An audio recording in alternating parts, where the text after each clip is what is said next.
Hi, this is Dave McClure with Startup to Startup, and tonight we have Amy Jo Kim of Shufflebrain, who's going to be our speaker. Amy is an expert in the psychology of fun, and Amy, could you tell us a little bit more about what that means? Sure. Well, my background is in science and engineering as well as psychology, and I have a PhD in behavioral neuroscience and a background in computer science, put myself through grad school.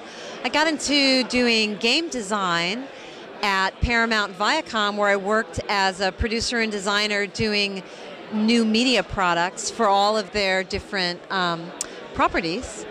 And I also did a lot of social architecture and game mechanics for a wide variety of companies during the internet boom: eBay, Yahoo, the BBC, Electronic Arts. So I've been at the intersection of gaming and social media for about 10 years, working to cross-fertilize and bring some of the power of social media and community design into the gaming world, and also bring game mechanics and some of the knowledge that game developers have of how to make software compelling and addictive and fun more into the software services space.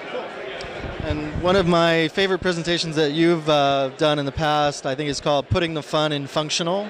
And I guess my interest in a lot of that was how you apply those techniques to internet startups and even non-gaming internet startups. I know a lot of our audience here tonight is going to be startup entrepreneurs. What kind of things are you going to be talking to them tonight about how to apply game mechanics to their businesses, whether or not they're gaming startups?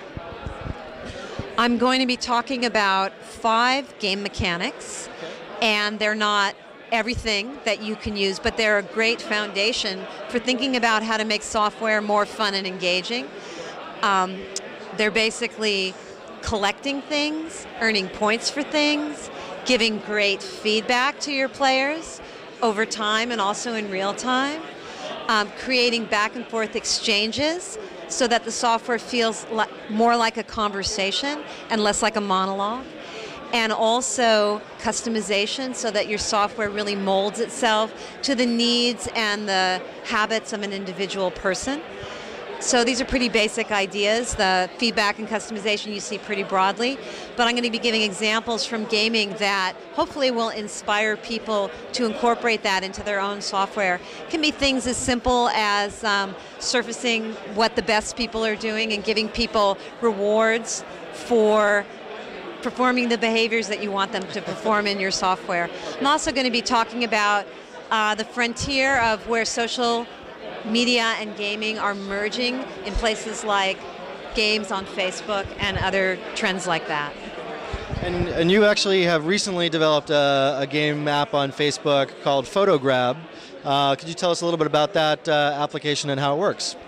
Sure. PhotoGrab is Brain Games meets social media, and it basically lets any individual take some of your photos that you've uploaded to a site such as Facebook or Flickr and turn those photos into a simple but fun find the detail game. So it's kind of like sharing slideshows with your friends with a gaming element on top of it. The cool thing about this is that the games are very modular and they can be replayed and remixed and distributed to other sites besides Facebook. So we're taking the trend of content sharing networks like Facebook and Flickr and YouTube, where people are creating and sharing content and entertaining each other, and merging that with casual games to bring really a new type of gaming service to a mass audience. So Amy, thanks for coming tonight, and if people want to find out more information about Shufflebrain or PhotoGrab, where should they go? Shufflebrain.com. Thanks, Amy.